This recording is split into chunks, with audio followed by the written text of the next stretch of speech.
Welcome to Tell Me More Stories Told Us podcast. Great to be here. Today, we're taking a really adventurous dive into the life and career of Kim Cattrall. Yeah, definitely. We've sifted through a whole lot of info. Our mission really is to get beyond maybe the one role people know best Right. and uncover some of the surprising turns, the moments that really tell her story. Exactly. It's about tracing that journey, the choices she made. Think of it like a backstage pass. Okay, so let's start at the beginning. Kim Victoria Cattrall, born in Liverpool, England, August 21st, 1956. Right. Her parents were Gladys, a secretary, and Dennis, a construction engineer. She also had siblings, two sisters, and a brother, Christopher. But the Liverpool connection was actually pretty brief at the start, wasn't it? It really was. This is kind of the first interesting twist. Just 3 months after she was born, the whole family emigrated. 3 months, wow. Yeah, packed up and moved to Canada, settled out in Courtenay, British Columbia. That's a massive change right at the start of life. Huge. So her really early years, they were Canadian How long did they stay there initially? until she was about 11. Then family reasons called them back. Back to Liverpool. Her grandmother was ill. So yeah, back across the Atlantic. By 11, she'd already lived in these two pretty different places. You have to wonder how that shapes you, right? That early adaptability. Definitely. And it seems that time back in England might have been where the acting bug really bit. Ah, okay. How so? Well, she briefly attended the London Academy of Music and Dramatic Art, LAMDA. Oh, wow. Prestigious? Very. But it was brief. After about a year, is back to Canada again. So a bit of back and forth. A little bit. And then comes another really bold move. At 16, she heads to New York City. 16 on her own. Seems like it, yeah. For her first acting role. That takes some serious guts, 16 in New York. You're kidding. So that's the spark. How does the career actually ignite from there? Well, she finishes high school in 72, moves to the U.S. properly, enrolls at the American Academy of Dramatic Arts in New York. Okay, formal training. Right. And this is where things start moving fast. After graduating, she gets signed to a 5-year film deal. 5 years straight out of school. With who? Otto Preminger. Wow, Otto Preminger. That's major league for a first gig. Absolutely a huge name. Her film debut was actually in his film Rosebud in 1975. Okay, so 5 years with Preminger? Or did that change? It changed. That deal didn't last the full 5 years. Universal Studios actually bought out her contract just a year later. Ah, so she ends up in the studio system. Exactly. She became part of the Universal Contract Player system. Sort of one of the last ones, actually, as that system was kind of winding down. Interesting. What did that mean for her work? It meant a lot of TV work, basically. Universal, under Eleanor Kilgallen in New York, placed their contract players in tons of guest spots. So cutting her teeth on television, like what sort of shows? Oh, a real mix. Quincy, Emmy, in 77 was one of the first. Jack Klugman show. Right, I remember Quincy. Then things like Columbo in 78. Yeah. She played the killer's house guest, interestingly enough. Huh. Okay. And Starsky and Hutch that same year. Starsky and Hutch. Yeah. Wasn't there? Wasn't her storyline a bit dramatic in that one? You could say that. Yeah, in the episode Blindfold, her character, Emily Harrison, who's an artist, she gets accidentally blinded by Starsky's gun. Oh, my goodness. Really? Yeah. Pretty memorable plot point for a guest star. She also did some TV miniseries based on those John Jakes novels. Oh, like The Bastard and the Rebel. Those are the ones, yeah. Yeah. 78 and 79. Historical stuff. Quite the range already. Detective shows, historical dramas. And even superheroes, kinda. Oh. In 79, she was in The Incredible Hulk. Played Dr. Gabriel White. Okay. Any significance to that role? Actually, yeah. Her character was one of the very few people who knew David Banner was alive and was the Hulk. No way. That's a cool piece of trivia. Isn't it? So after all this TV groundwork, she starts making more moves into film. Makes sense. Was it a specific film that marked that transition? Well, her TV work definitely opened doors. In 1980, she got a role opposite Jack Lemmon. Jack Lemmon. Wow. Yeah, in tribute. The film got him an Oscar nomination. She also did a Canadian film called Crossbar around 79. Working with Lemmon, that must have been huge. Then came some, let's say, more iconic 80s roles. Definitely. 1981, she's Miss Honeywell in Porky's. Ah, yes, Miss Honeywell. Hard to forget. Right. And then 1984, she's in the first Police Academy. Okay, another big comedy hit. She was finding her niche or exploring. It seems like exploring. The mid-80s were really varied. She did Turk 182, City Limits, and even a French film, Hold Up, in 85. Starred opposite Jean-Paul Belmondo. El Mondo, wow, international work too. Yeah. And then 86 brings a film that's just become this huge cult favorite. Let me guess. Big Trouble in Little China. Yeah, got it. Playing Gracie Law, Kurt Russell's love interest, John Carpenter directing. Such a fun movie. It really is. And the very next year, 87. Another absolute classic of the era. Mannequin, lead role. Huge success, total charmer of a film. Really showed off her comedic skills. Mannequin is pure 80s joy. Okay, so films are clicking, but she didn't abandon the stage, did she? Not at all. She actually made her Broadway debut in 86. Oh, really? What was the play? It was called Wild Honey. So Yeah, juggling stage and screen. impressive. Good. And then she boldly went where few had gone before. Oh, nicely put. Yeah. Yes. Star Trek, 1991. Lieutenant Valeris in Star Trek VI, The Undiscovered Country. Exactly. And what's cool is she didn't just take the part. She apparently had input Input how? on the character's development. Yeah. Like suggestions for the hairstyle.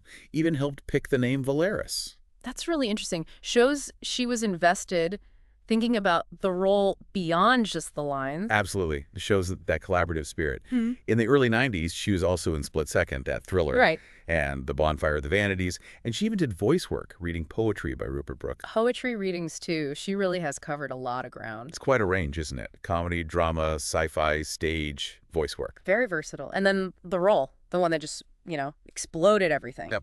We're talking Sex and the City. Samantha Jones. Cast in 97, premiered 98 on HBO. That role just shot her into a whole different stratosphere of fame. International recognition. Samantha, I mean, what a character. Groundbreaking, bold. It's hard to picture anyone else doing it. Totally agree. Her portrayal was just fearless. It really resonated, challenged norms, and the show's success was massive. Didn't you do some commercials kind of playing off that persona? Oh, yeah, the Pepsi One ads, they were pretty memorable. Definitely channeling Samantha's vibe. Right. And the show itself, 6 seasons, right? Huge cultural impact. Huge. Massive finale viewership. You. And then, of course, the movies followed. Sex and the City, the movie in 2008, and the sequel in 2010. Reprising Samantha for the big screen solidified her iconic status. And the awards recognition came with it too, didn't it, for Samantha? Oh, absolutely. She got, let's see, 5 Emmy nominations, 4 Golden Globe nominations. Wow. Did she win? She won the Golden Globe in 2002, Best Supporting Actress, plus 2 Screen Actors Guild Awards shared with the whole cast. That's fantastic. A testament to her work and the show's power. Definitely. And, other accolades followed. TV Guide put her on their 50 Sexiest Stars list in 2005. Makes sense. And she got an Ultimate Icon Award from Cosmopolitan UK in 2008, and an award at the Banff World TV Festival, too. The late 2000s really cemented her impact. Before we dive into what came after Sex and the City, let's just take a quick pause. If you're enjoying this deep dive into Kim Cattrall's amazing story, make sure you hit that subscribe button right now. Yeah, you don't want to miss any of our other stories here on Tell Me More. We've got lots more fascinating journeys lined up. Absolutely. Okay, so Sex and the City wraps up, the movies happen, but her career definitely didn't stop there. She kept working, kept exploring. For sure. She didn't just rest on Samantha Jones. Yeah. In 2005, she did a Disney movie, Ice Princess. Oh, yeah. Bit of a change of pace. Totally. And she went back to the stage in London's West End, did a revival of Whose Life Is It Anyway in 05. Right, back to her theater roots. And David Mamet's played the Cryptogram in 2006. Got really good reviews for that one. So balancing film and serious theater, what about TV? Any notable appearances? Well, she became quite a fixture in British commercials for a while. Oh, yeah. For what? Tetley Tea, starting around 2005. And Bacardi Island Breeze cocktails, too. Huh. Interesting mix. And there was that funny incident with a Nissan commercial in New Zealand. What happened? It featured her kind of being Samantha-like, and apparently it was too suggestive. They actually pulled it off the air in 2006. No way. Samantha's influence lives on, even in commercials. Seems like it. Yeah. Film-wise, she did The Tiger's Tail in 2006 and a TV film My Boy Jack in 2007, starring alongside Daniel Radcliffe. Oh, interesting pairing. Post-Potter Radcliffe and Kim Cattrall. Yeah. Then in 2010, a really strong role in Roman Polanski's The Ghostwriter played Amelia Bly, critically acclaimed film. I remember that one. She was great in it. And she did voice work again for a Canadian animated sitcom, Producing Parker. She voiced Dee and actually won a Gemini Award for it. Another award. Nice. Her Canadian connection seems strong. Definitely. She received her star on Canada's Walk of Fame in Toronto, too. Well deserved. And while she was filming Sex and the City 2 in Morocco, she even participated in a seminar at the Arts in Marrakech Festival. Wow, engaging with the local art scene even while working on a huge movie. That's pretty cool. Yeah, shows her commitment. She also went back to the London stage in 2010 for Noel Coward's Private Lives, got nominated for a What's on Stage award. Classic play.